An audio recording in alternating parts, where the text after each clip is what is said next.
everyone. Welcome to this episode of Context is King. I'm Rebecca Brayton, and with me, as always, is WatchMojo founder and CEO Ashkan Karbasfrooshan to discuss Friends versus Seinfeld. Sort of. Wait, Friends or Seinfeld? What's better? Like, better. It's not really, like, I like both. I'm kind of over Pick Seinfeld. one. Friends.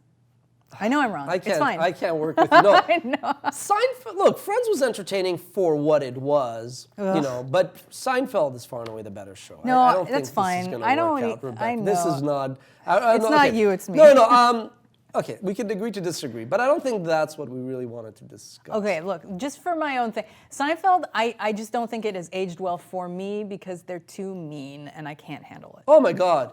Oh my God. You know what? Like, what's up with Courtney Cox's apartment in New York already? All these unemployed They people. had it, whatever. They the were grandma, unemployed. yeah, whatever. Yes, rent control. It's fine.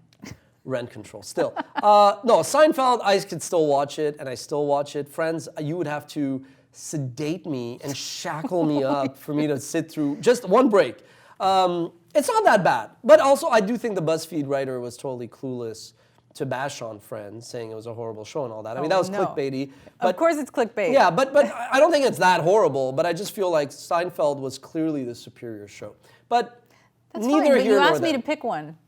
You didn't But say this which was the better show. Anyway. That's fair enough. So this actually captures, I think, why Netflix is paying $1 gazillion to Larry David and Jerry Seinfeld. 180 million to be exact. Okay. And what's the other one? I don't actually have the number on that No, one. but it's Warner Media? Yeah, it's for HBO Max. Okay. So that's the Warner. So what is this all about?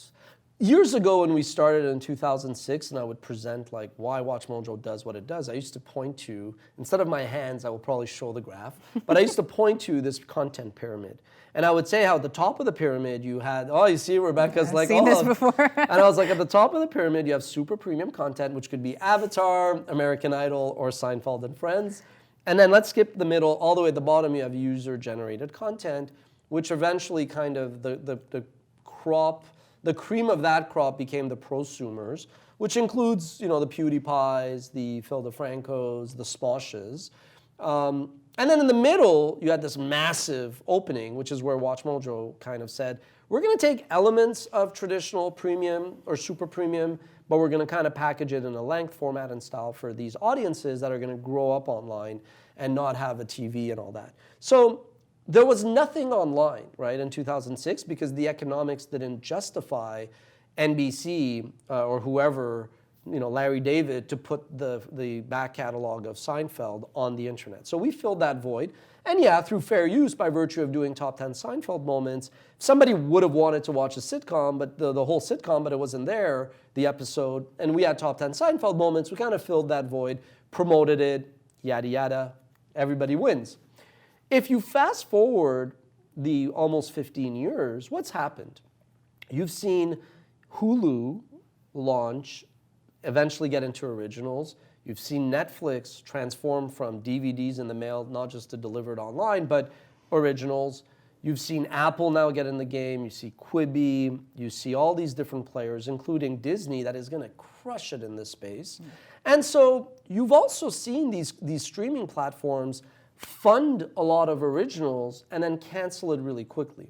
They're spending a lot of money, and you can almost argue pound for pound more so than traditional linear, because if I said I'm NBC and Thursday 8 p.m. I'm going to put a show on TV, you would watch it maybe because you were watching something at 7:30 or you want to watch something at 8:30, so you kind of minimize the risk like that. Streaming platforms, good luck. You know what I mean? It's like there's something on. I don't know why I randomly swore there, but I was thinking of streaming where anything goes. No, but good luck. Like, good luck finding what you want to watch. So a lot of these shows, originals that the Netflixes and the Apples are going to have produced, they get canceled, forgotten. So I think we're at a phase now where knowing that there's going to be all this competition between these streaming platforms, these shows are like almost a sure bet. So if in this era you've seen younger audiences who maybe did not grow up with Friends and Seinfeld, they've been cord cutting. They did not grow up with Friends and Seinfeld. They grew up with WatchMojo. They're going to continue to watch and consume content the way that they have. But what's going to happen? What's going to happen is if I'm 41, I grew up watching Seinfeld. So let's say I'm 45 or 50, eventually when your kids leave and you yourself are spending more and more time on your mobile and more time on your smart TV and your tablet and your desktop, and you're basically, the internet is just being engaged in different screens, yourself you're going to be like, well, I don't really need to keep my cable bill, so I'm going to cut that cord. So if you now have Seinfeld or Friends, that becomes like your loss leader. So I think what you're seeing is this kind of like, wow, it's come full circle, where that pyramid now has kind of been crushed, mashed, whatever you want to call it. And these shows are a bit more of a sure thing. Sure, they cost a little bit more, but like Seinfeld will remain on Hulu for another few years, and other things are going to remain on TV syndication. So these companies are committing. There was probably a signing bonus at time zero, but these buyers of these reruns are basically committing to start paying 50, 60, 100 million a year in years to come. So it's kind of like they're going to get the PR, they're going to get like the headlines now. People are going to sign up. Ooh, I hear Seinfeld's going to be on Hulu or wherever. Netflix, I got to be on it. I got to keep subscribing to it, especially with Netflix seeing the Disney threat. So I think you're just seeing like this dream and this kind of like vision that a lot of people had for what the internet will become in terms of just sucking in television and radio, podcasts and all that. It's happening and it's fantastic. And, we were there early on and, obviously it's exciting. And I think that's what that is basically. And Seinfeld's still better than Friends. That's fine. Even in 2022. Whatever. I'm not sure that older people are going to gravitate towards the streaming services as much. You're right. I think proportionally, there will still be a bunch who stay. I view it more as it'll all converge a little bit, meaning you won't, if let's say your 55-year-old mother was parachuted from Mars, she wouldn't know that that's a cable bill. It's almost like this is my communication bill, right, which includes means of communication and entertainment. So yeah, I don't think it's necessarily that. It's like these lines are going to continue to blur because that's where we're going. Fair enough. Well, I find all these streaming services extremely daunting because there's too many to keep track of. Well, that's what's going to happen. There's going to be a regression to the mean where all this unbundling, somebody's going to come and be like, we are the bundle.